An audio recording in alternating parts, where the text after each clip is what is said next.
कैसे हो मेरे प्यारे साथियों, उम्मीद है आप लोग ठीक होंगे।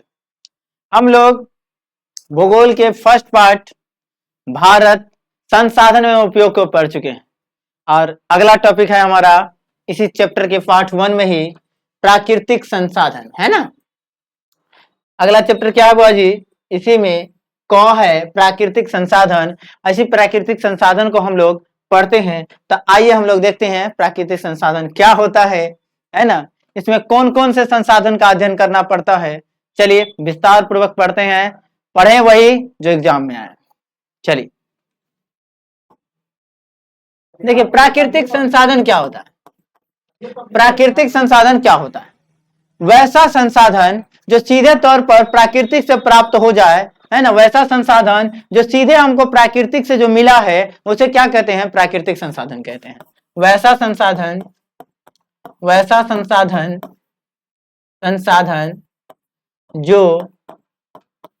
जो हमें प्राकृतिक से मिला है, प्राकृतिक, है ना, प्राकृतिक से प्राप्त होता है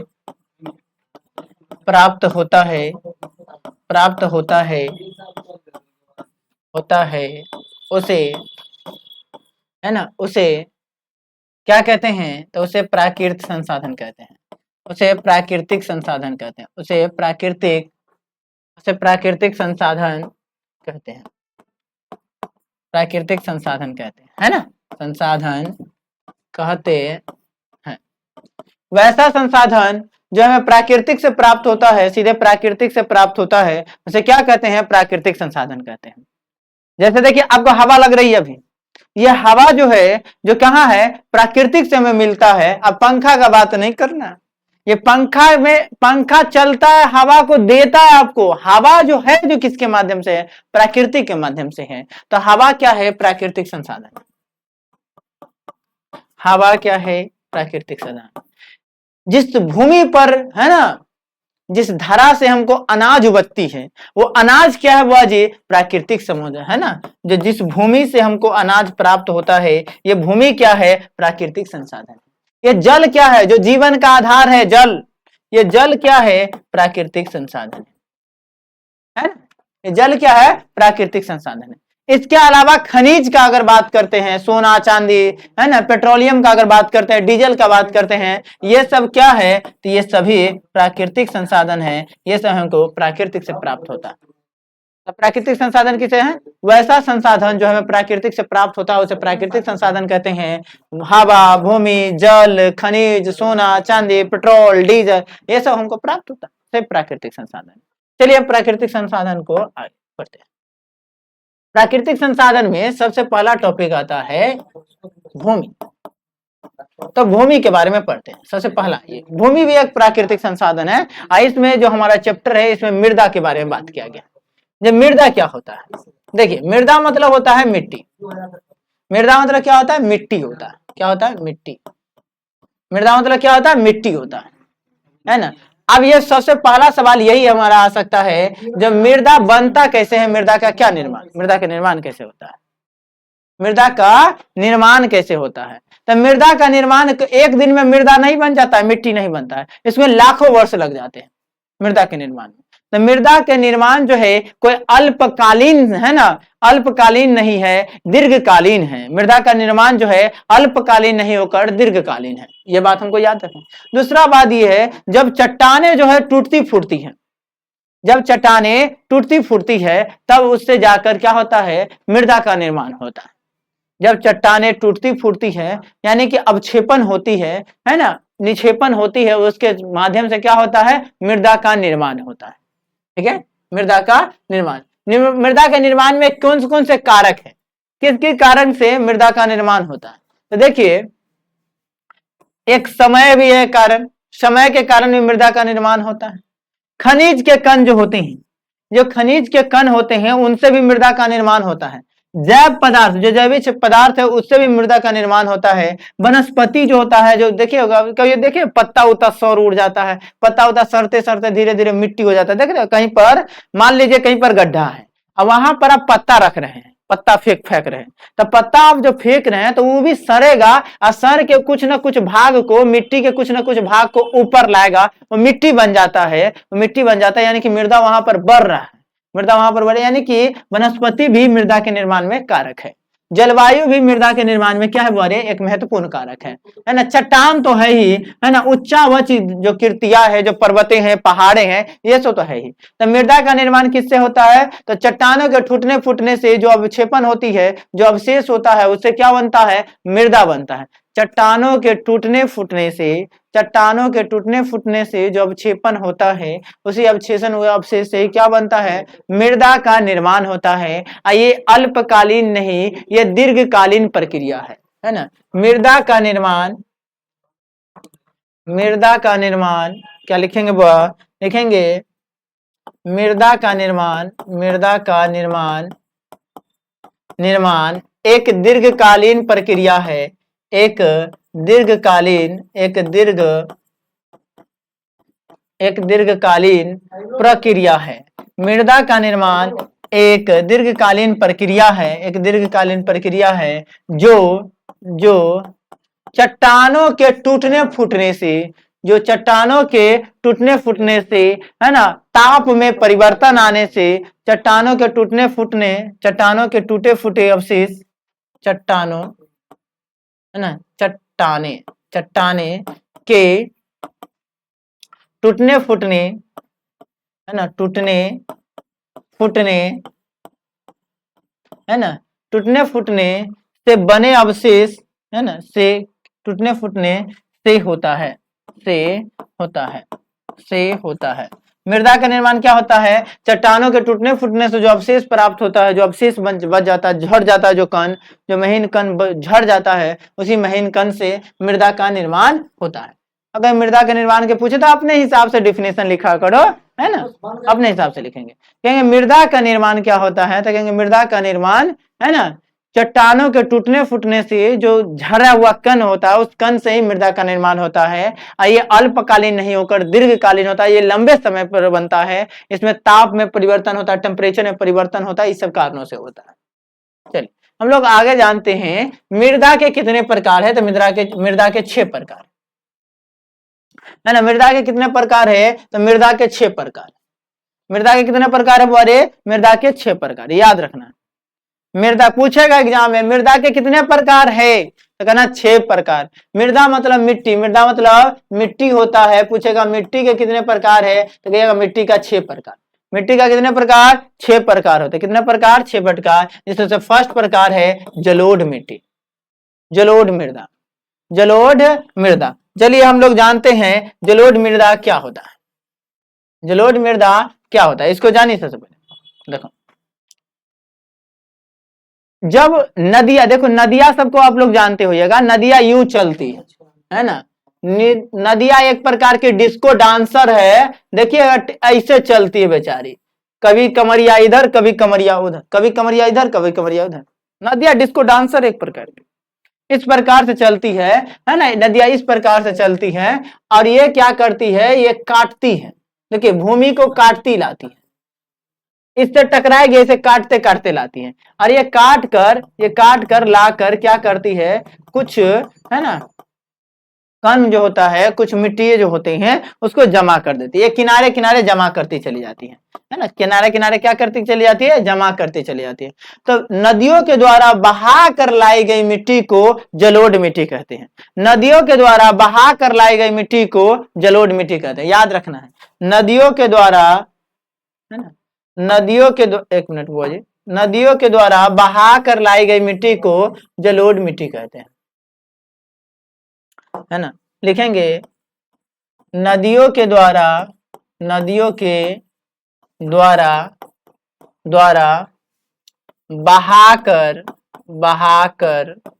है ना, बहाकर लाई गई मिट्टी, लाई गई, है ना, लाई गई मिट्टी को जलोढ़ मिट्टी कहते हैं, जलोढ़, है ना, जलोढ़ मिट्टी कहते हैं, जलोढ़ मिट्टी कहते हैं। नदियों के द्वारा बहा कर लाई गई मिट्टी को जलोढ़ मिट्टी कहते हैं, जलोढ़ मिट्टी कहते हैं। सुनिए, नदियों के एग्जाम में पूछता है जो जलोढ़ मृदा क्या है, जलोढ़ मृदा किसे कहते हैं, तो सीधा कहिएगा नदियों के द्वारा बहा कर लाई गई मिट्टी को क्या कहते हैं, जलोढ़ मिट्टी कहते हैं। नदियों के द्वारा बहा कर लाई गई मिट्टी को जलोढ़ मिट्टी कहते हैं। यह बहुत उपजाऊ होता है, यह बहुत उपजाऊ होता है, यह बहुत उपजाऊ होता है, एक मिनट, उपजाऊ होता है, यह बहुत उपजाऊ होता है, ठीक है, यह बहुत उपजाऊ होता है। अच्छा बताओ, क्वेश्चन ये भी पूछ सकता है जो जलोढ़ मृदा जो है जो किन क्षेत्रों में पाए जाते थे, तो जलोढ़ मृदा किन क्षेत्रों में ज्यादा अधिक होगा, तो जलोढ़ मृदा किन क्षेत्रों में होगा बारे, तो जहां जहां नदियां ज्यादा है वहां वहां होगा। जैसे बिहार में हो जाएगा जलोढ़ मृदा का विस्तार, उत्तर प्रदेश में हो जाएगा, है ना, उत्तर प्रदेश में हो जाएगा जलोढ़ मृदा का विस्तार, है ना, पश्चिम बंगाल में हो जाएगा जलोढ़ मृदा का विस्तार, पश्चिम बंगाल। इस प्रकार से आदि कर देते हैं, आदि, है ना।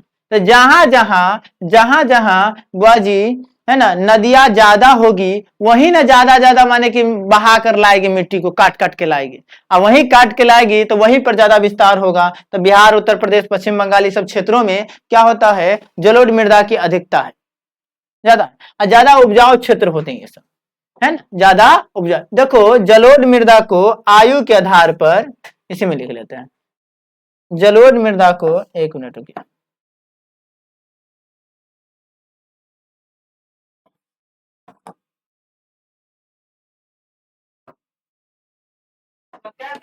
है ना, जलोढ़ मृदा को, है ना, जलोढ़ मृदा को आयु के आधार पर,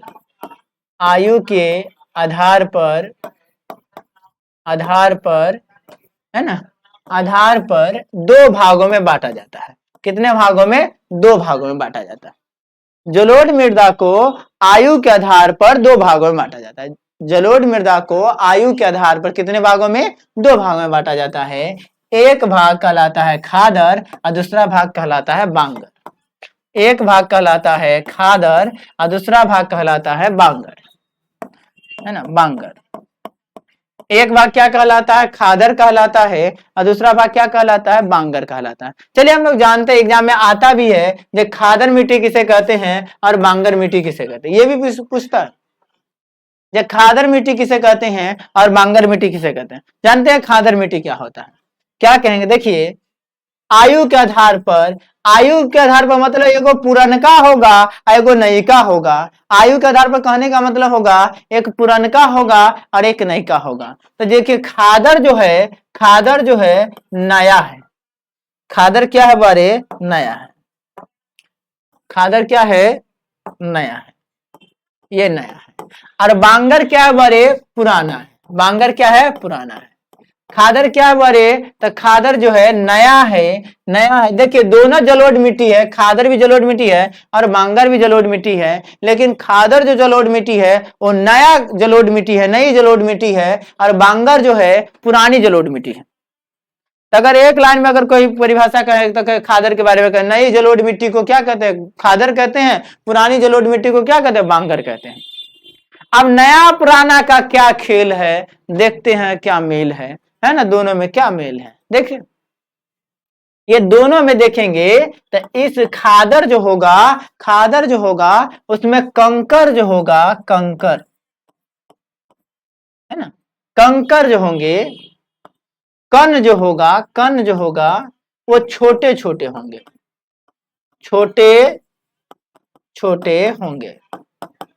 है ना, और बहुत कम होंगे,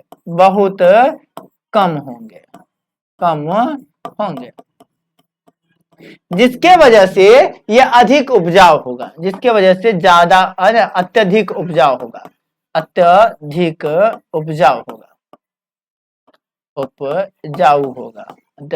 उपजाऊ, है ना। और बांगर को देखिए, बांगर में कंकर मिट्टी जो होंगे, छोटे छोटे कंकर जो होंगे, जो कण होंगे वो ज्यादा होंगे, है ना। कंकर जो होंगे इसमें बड़े कंकर, इसमें याद रखना है कंकर कण, है ना, कंकर कण ज्यादा होंगे। क्या होंगे बड़े? ज्यादा होंगे। और ज्यादा होने के कारण ये कम उपजाऊ होंगे। क्या होंगे? कम उपजाऊ होंगे। क्या होंगे? कम उपजाऊ होंगे। कम उपजाऊ होंगे। क्या होंगे? कम उपजाऊ होंगे। देखिए खादर जो है ज्यादा उपजाऊ होंगे और बांगर जो है कम उपजाऊ होंगे। बांगर क्या होंगे? कम उपजाऊ होंगे। ये बात समझ में आ गया होगा। चलिए तो हम लोग डिफिनेशन को भी बात कर लेंगे, है ना, खादर का डिफिनेशन क्या होगा। अगर खादर का डिफिनेशन लिख दे, नेक्स्ट पेज ले लेते हैं। खादर, खादर मृदा या खादर जलोढ़ मृदा, है ना। खादर मृदा या खादर जलोढ़ मृदा का अगर बात करेंगे, खादर मृदा या खादर जलोढ़ मृदा की बात करेंगे तो इसको कहेंगे वैसा मृदा या वैसा जलोढ़ मृदा। वैसा जलोढ़ मृदा जो नई हो, जो नई हो, जो क्या हो? नई हो। हाँ, जो नई हो। वह खादर मृदा किसे कहेंगे? वैसा जलोढ़ मृदा जो नई हो और इसमें नई हो, नई हो और इसमें कंकर पत्थर, कंकर पत्थर, है ना, कंकर पत्थर, कंकर पत्थर कम हो, कंकर पत्थर कम हो। क्या हो? वैसी मृदा जिसमें कंकर पत्थर कम होगा और नई मृदा होगी, है ना, उसे, है ना, कम हो तथा, है ना, अत्यधिक उपजाऊ हो, अत्यधिक, अत्यधिक उपजाऊ हो, है ना, अत्यधिक उपजाऊ हो, उपजाऊ हो, उसे, उसे खादर, उसे खादर जलोढ़ मृदा कहते हैं या खादर कहते हैं। एग्जाम में सीधे खादर कहते हैं या खादर जलोढ़ मृदा कहते हैं। खादर जलोढ़ मृदा, उसे खादर जलोढ़ मृदा कहते हैं। समझ गए? खादर मृदा या खादर जलोढ़ मृदा के बारे में बात करेंगे तो क्या कहेंगे? वैसा मृदा जो नई हो, क्योंकि नई, खादर मतलब जलोढ़ मृदा नई हो और ज्यादा उपजाऊ, इसमें कंकर पत्थर की संख्या क्या हो? कम, महीन हो। चलिए आगे समझते हैं बांगर। बांगर को समझते हैं। बांगर मृदा क्या है या बांगर, या बांगर जलोढ़ मृदा क्या है, या इसी को पुरानी जलोढ़ मृदा भी कहता है। तो ये भी लिखे देते हैं, जलोढ़ मृदा, या इसको घुमा के कहे पुरानी जलोढ़ मृदा, पुरानी जलोढ़ मृदा। देखिए इतने प्रकार से आपको घुमा कर एग्जाम में प्रश्न पूछे जा सकते हैं। जो बांगर मृदा क्या है या पुरानी जलोढ़ मृदा क्या है या बांगर जलोढ़ मृदा क्या, इस प्रकार से पूछे जा सकते हैं क्वेश्चन। ठीक है, इसका आंसर क्या लिखेंगे? लिखेंगे वैसा मृदा, वैसा मृदा, है ना, वैसा मृदा जिसमें, है ना, एक मिनट, वैसा जलोढ़ मृदा कर दीजिए, ज्यादा सटीक आंसर होगा।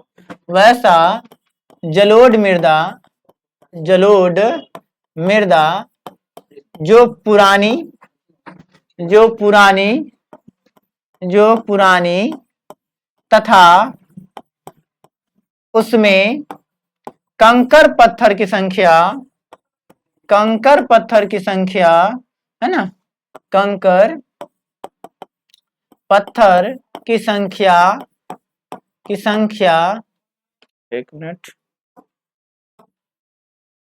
की संख्या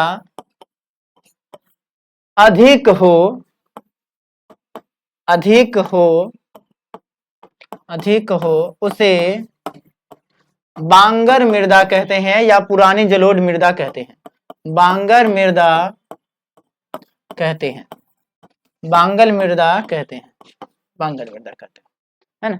तो आप लोगों ने जाना बांगर मृदा क्या होता है, तो क्या कहेंगे बांगर मृदा के बारे में? वैसा मृदा जो पुरानी जलोढ़ मृदा हो, जिसमें कंकर पत्थर की संख्या क्या हो, ज्यादा हो, जिसमें कंकर पत्थर की संख्या ज्यादा हो। और एक बात और याद रखना है, यह कम उपजाऊ होती है। यह मृदा कम उपजाऊ होती है, कम उपजाऊ होती है। यह मृदा क्या होती है बड़े, कम उपजाऊ होती है ना। तो इस प्रकार से हम लोगों ने, है ना, एकदम याद रखिए, जो जलोढ़ मृदा जो होता है, नई जलोढ़ मृदा यानी कि खादर मृदा का उल्टा कर दीजिएगा, है ना, बांगर मृदा का आंसर हो जाता है। चलिए अगला चीज हम लोग जानते हैं, अगले चीज को चलिए। हम लोग जलोढ़ मृदा को जान चुके हैं। देखिए अच्छा एक बात और बनाना है, बिहार जो है, चलिए एक बिहार को भी, चलिए यहीं पर हम लोग छोटा सा ही मैप लेंगे, बिहार को बनाएंगे ना, प्रयास किया जा रहा है जो थोड़ा सा बिहार को भी, है ना। चलिए ये अब छोटा सा प्रयास है बिहार के बारे में। तो ये आपका छोटा सा बिहार है, ये बिहार है, और बिहार के बीचों बीच से एक नदी बहती है जिसका नाम है गंगा। बिहार के बीचों बीच से, ये बिहार है अपना, और बिहार के बीचों बीच से एक नदी बहती है, उसका नाम है गंगा। और गंगा के इस साइड जो है बुआ, जो देख रहे हो, इसको कहते हैं उत्तर बिहार। क्या कहते हैं? उत्तर बिहार कहते हैं। और गंगा के इस साइड, पटना वाला साइड को, जो सीतामढ़ी वाला साइड जो है वो उत्तर बिहार है, और पटना वाला जो साइड है वो होता है दक्षिण बिहार। क्या है? दक्षिण बिहार। तो अगर उत्तर वाला साइड में देखोगे तो मैदानी हाँ, नदियां जो है उसमें बालू की मात्रा ज्यादा है।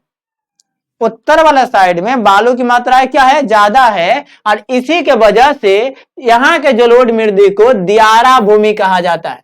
तो आएगा एग्जाम में अगर क्वेश्चन पूछता है जो दियारा भूमि क्या है, दियारा भूमि क्या है, तो क्या कहिएगा? उत्तर बिहार में जो जलोढ़ मृदा है उसमें बालू की प्रधानता ज्यादा है, उसमें बालू ज्यादा है, इसीलिए इसे क्या कहते हैं? दियारा भूमि कहते हैं। क्या कहते हैं? दियारा भूमि। देखिए जलोढ़ मृदा जो होता है उसमें क्या क्या चीज पाया जाता है इसको भी जान लीजिए। पोटास, फास्फोरस, चूना, है ना। पोटास, फास्फोरस, चूना की, है ना, मात्रा जो होती है, जो ज्यादा होती है जलोढ़ मृदा में। जलोढ़ मृदा में फास्फोरस, पोटास और चूना की मात्रा ज्यादा होती है, ये बात आपको याद रखना है। लेकिन नाइट्रोजन की कमी होती है ना, लेकिन नाइट्रोजन की कमी होती है, इसीलिए अपने यहां देखिएगा यूरिया खाद ज्यादा छिटाता है।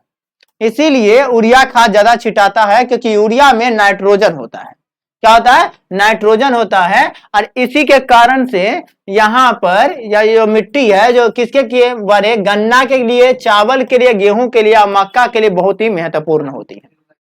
ठीक है।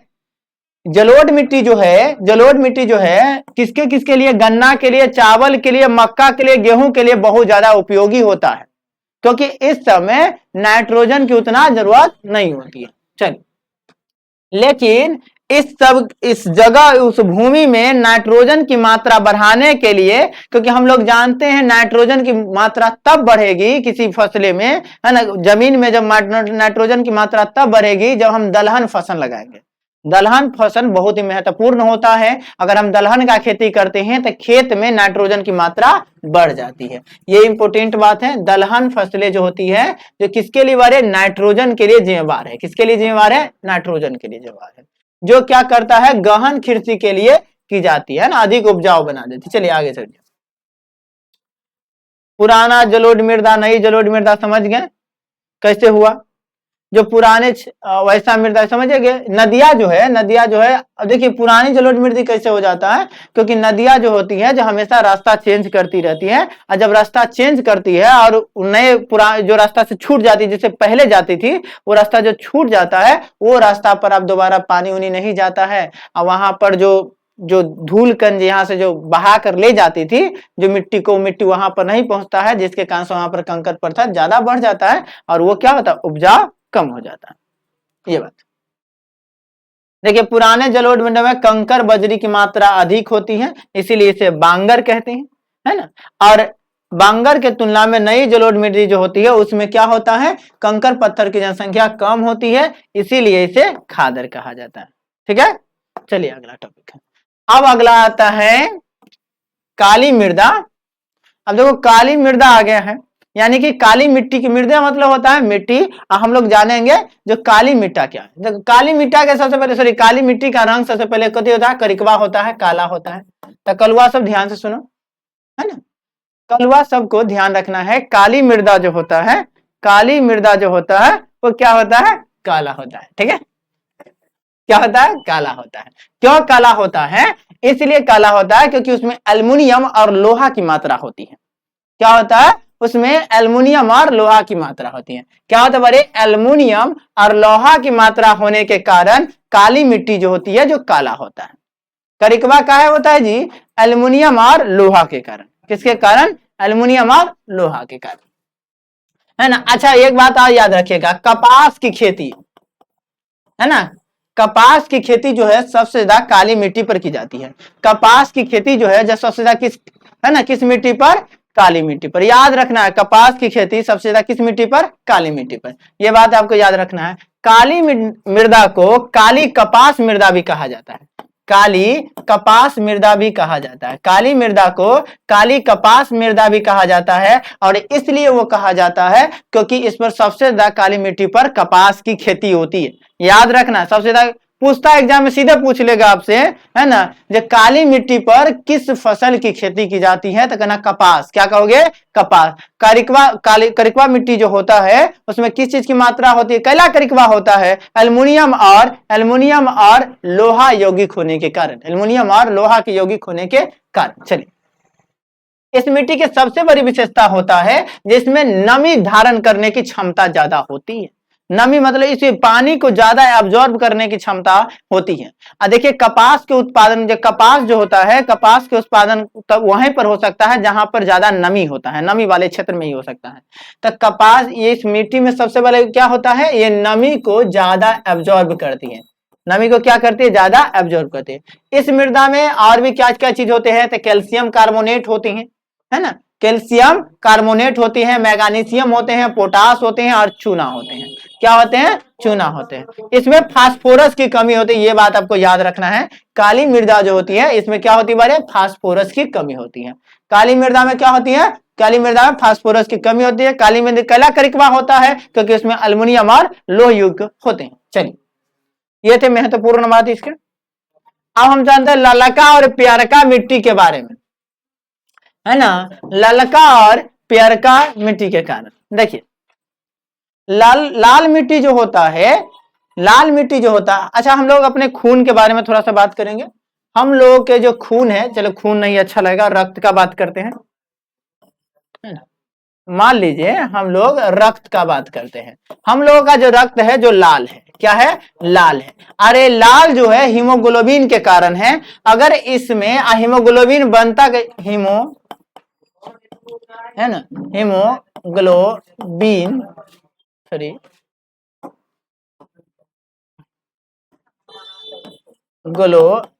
है ना, हीमोग्लोबिन के कारण है। हीमोग्लोबिन बनता क्या चीज से है, बड़े आयरन से बनता है ना, लोहा से बनता है। यानी कि लोहा ही लाल होने के लिए, खून के लाल होने के लिए जिम्मेवार है, एक तरह से देखा जाए तो, है ना। यानी कि लाल मृदा इसीलिए लाल है, लाल मृदा इसीलिए लाल है क्योंकि इसमें आयरन की मात्रा होती है, लोहा की मात्रा होती है।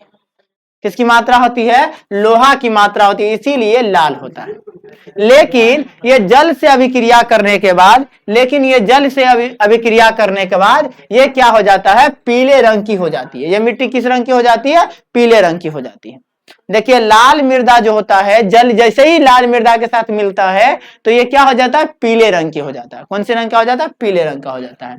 और इसमें जैव पदार्थों की कमी होती है। जलोढ़ मृदा एवं काली मृदा की अपेक्षा ये कम उपजाऊ होता है, ये बात याद रखिएगा। ठीक है, अच्छा, इस पर कौन कौन खेती की जाती है? तो याद रखिएगा, तंबाकू, मूंगफली, मक्का, बाजरा, चावल की खेती इस मृदा पर की जाती है। मक्का हो गया, चावल हो गया, बाजरा हो गया, मूंगफली हो गया, इन सब चीज की खेती के लिए लाल मृदा प्रयुक्त है। लाल मृदा क्या है? प्रयुक्त है। लाल मृदा के बारे में क्या कहोगे? तो इतना ही कहना है, लाल मृदा जो होता है, जो लाल इसलिए होता है क्योंकि इसमें लोहा की मात्रा होती है, लेकिन ये पीले किस लिए हो जाता है? क्योंकि इसमें जल से अभिक्रिया करके ये क्या हो जाता है? लाल मृदा पीला हो जाता है। इस पर किस किस फसलें उपजाई जा सकती है? तो इस पर बाजरा हो गया, मक्का हो गया, है ना, मूंगफली हो गया, ये सब फसलें उपजाई जा सकती है। ठीक है, चलिए हम लोग आगे देखते हैं। आगे आता है मरुस्थलीय मृदा, है ना, मरुस्थलीय मृदा। देखिए, मरुस्थलीय मृदा जो होता है, जो हल्का लाल और हल्का भूरा रंग का होता है ना। मरुस्थलीय हल्का भूरा रंग का और लाल रंग का होता है, एकदम मरुस्थलीय भूमि के, माने कि जो बालू टाइप का होता है उसके, है ना, उस भूमि का बात करें। मरुस्थलीय मृदा कैसा होता है? तो भूरा, हल्का भूरा कलर का होता है, और कैसा होता है? लाल होता है ना, लाल कलर का होता है, हल्का भूरा होता है। इस प्रकार के मृदा जो होता है, वनस्पति और उर्वरक के लिए अभाव होता है, इस पर खेती बाड़ी नहीं की जा सकती है ना।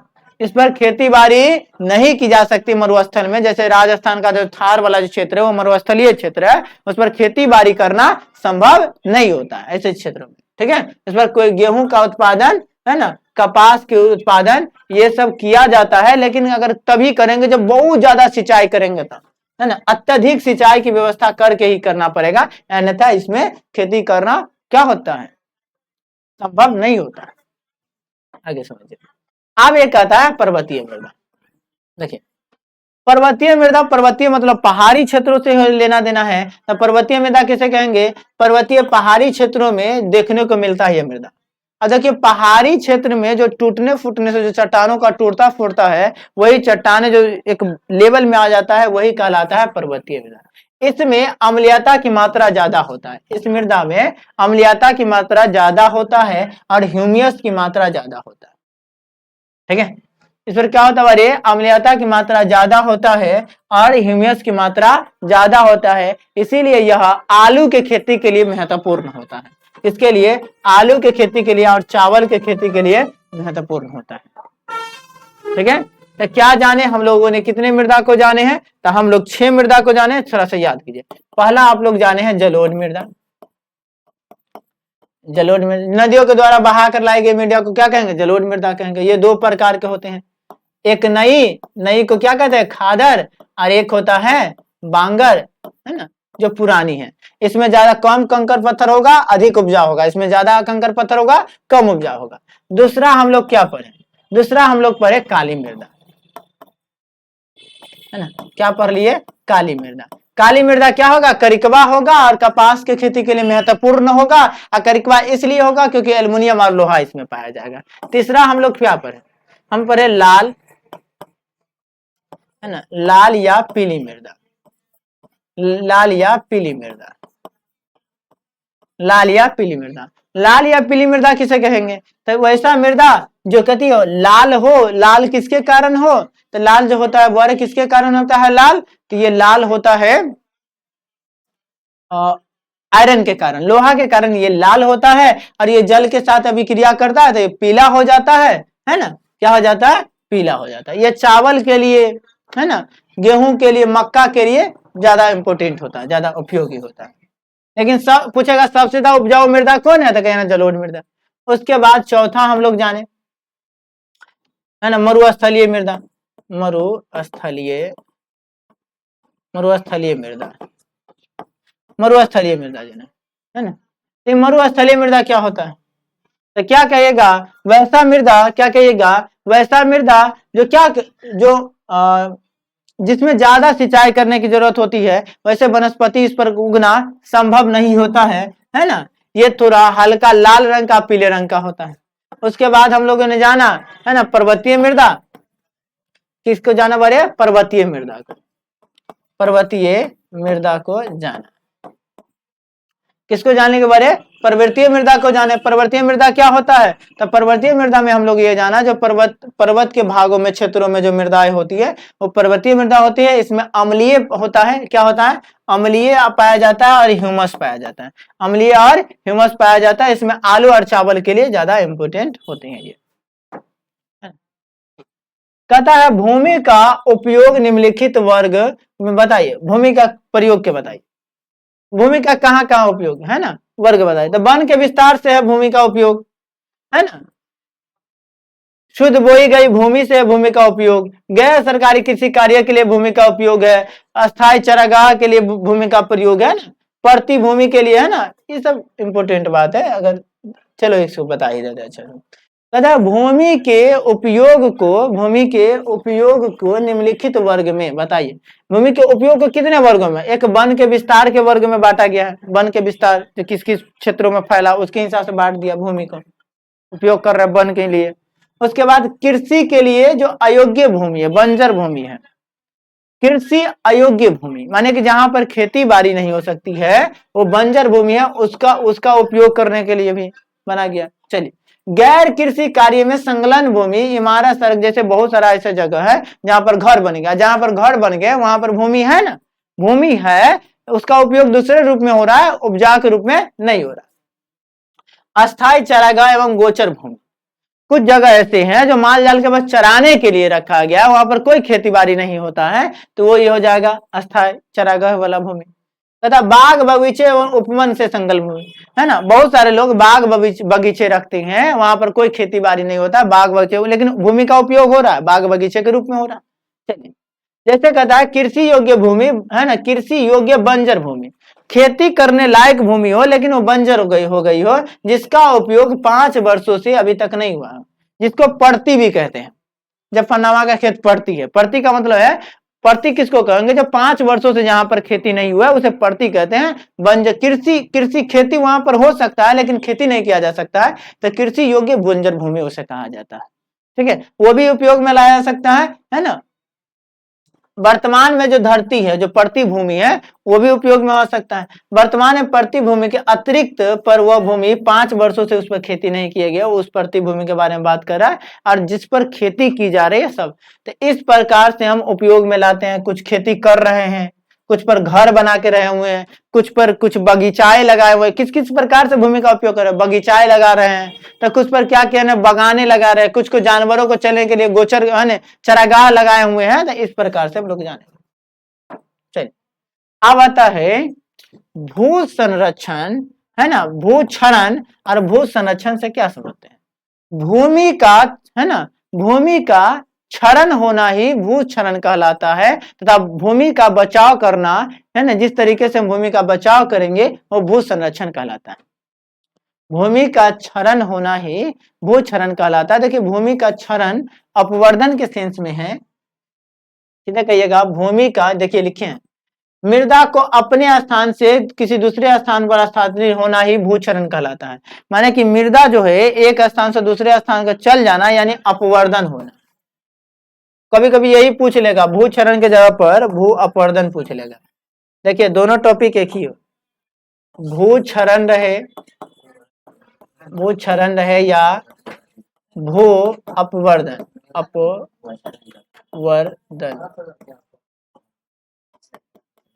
ठीक है।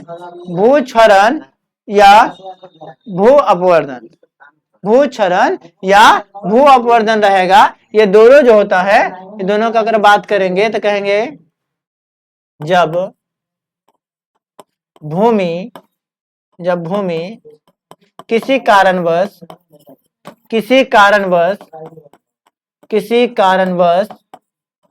एक स्थान से, एक मिनट हुआ,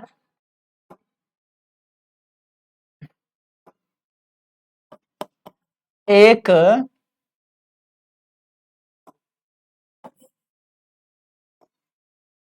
स्थान से दूसरे स्थान चला